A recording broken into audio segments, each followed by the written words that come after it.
ఆసక్తికర బాలుడు. ఆర్యభట్ట బొమ్మలతో కాకుండా ప్రశ్నలతో ఆడుకునేవాడు. మట్టిలో వృత్తాలు గీసి దీని హృదయాన్ని ఎలా కొలవాలి అని అడిగేవాడు. ప్రపంచం మూఢనమ్మకాలను నమ్మింది. భూమి బల్లపరుపుగా ఉంది, రాహువు చంద్రుణ్ణి మింగేస్తాడు. కాని ఆర్యభట్ట నమ్మాడు. ఆకాశం మాయాజాలం కాదు, అది ఒక చిక్కుముడి, పజిల్. అధ్యాయం 2. నళంద ప్రయాణం. 16 ఏళ్ల వయసులో అతను నళంద వెళ్ళాడు. ఒక సన్యాసి అడిగాడు, "నువ్వు ఇక్కడ ఎందుకు చదవాలనుకుంటున్నావు?" ఆర్య బదిలిచ్చాడు, "ఆకాశం ఎందుకు కదులుతోందో తెలుసుకోవాలనుంది." సన్యాసి నవ్వాడు, "ఇక్కడ మేము ప్రశ్నలను పూజిస్తాం." అధ్యాయం 3. ఒక మేధావి జననం.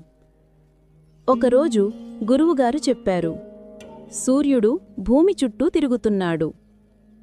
ఆర్య మెల్లగా అన్నాడు, "కాదు, భూమి కదులుతోంది, నిశ్శబ్దంగా." అధ్యాయం 4. ఆవిష్కరణ రాత్రి. ఒక రాత్రి లెక్కలు సరిపోలాయి.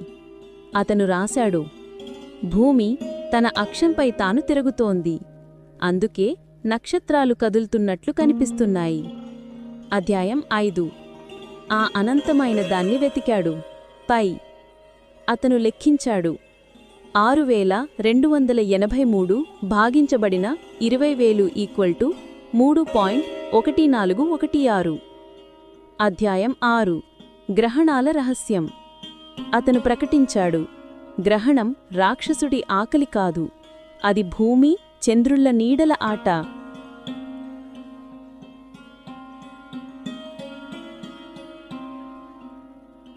అధ్యాయం 7.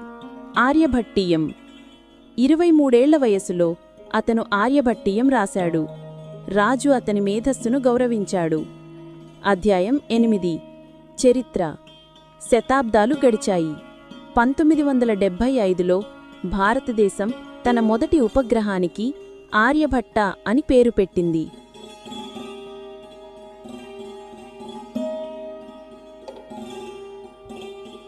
1500 ఏళ్లు గడిచిపోయాయి, కాని ఆకాశం అలాగే ఉంది. ఈ రాత్రి మీరు నక్షత్రాల వైపు చూసినప్పుడు ఆర్యభట్ట చిరునవ్వును మీరు అనుభూతి చెందవచ్చు. నీతి, మోరల్. గొప్ప కార్యాలు ఒక చిన్న ప్రశ్నతో మొదలవుతాయి.